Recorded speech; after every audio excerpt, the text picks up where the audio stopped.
قرآن کے اندر صحاباؤں سے اللہ کی راضی ہونے والی آیت بھی آئی بھی ہے، خاص کر بیت الرضوان میں جو صحابہ ہیں، ابو بکر صدیق رضی اللہ تعالیٰ عنہ، حضرت عثمان غنی رضی اللہ تعالیٰ عنہ، اب حضرت عمر فاروق رضی اللہ تعالیٰ عنہ کو بے انتہا گندے گالیاں دیتے ہیں، جبکہ حضرت عثمان رضی اللہ تعالیٰ بیت رضوان میں نہیں تھے، مگر یہ دو صحابی تو تھے جن کے تعلق سے اللہ تعالیٰ فرما رہا ہے کہ ہم ان سے راضی ہیں۔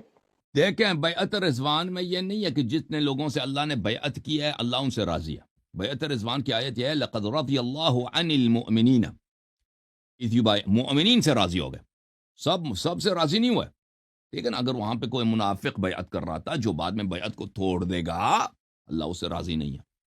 اللہ کس سے راضی ہے؟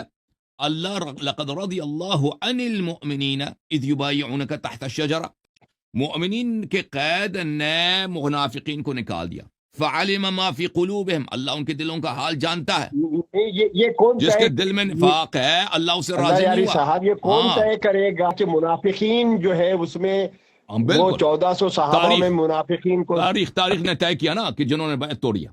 ابھی بتاتا ہوں، نہیں تو اللہ تعالیٰ تو پھر یہ آیت میں بولتا تھا اس میں کچھ منافقین بھی ہیں، اتاریا ہم نا، سے آپ راضی نہیں سنے ہیں۔ تو صحیح نا، آپ نے مولویوں کی جو پروپیگنڈا ہے وہ تو سن لیا، حقیقت آپ نے کبھی سنی نہیں نا، تو آپ نہیں سننے کے لیے نہیں تیار ہو جائیں۔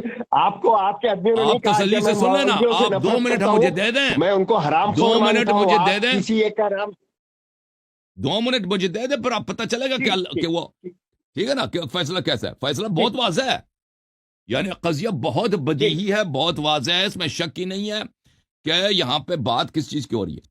لقد رضی اللہ عن المؤمنین اذ یبایعونک، تو منافق نکل گئے، مومن رہ گئے نا۔ آپ کہتے ہیں کہ سب مومن تھے، ہم کہتے ہیں سب مومن نہیں تھے، وہی واضحات میں سے بس دیکھ، آپ آنکھوں سے پٹی نکالیں تاکہ میں دکھاؤں۔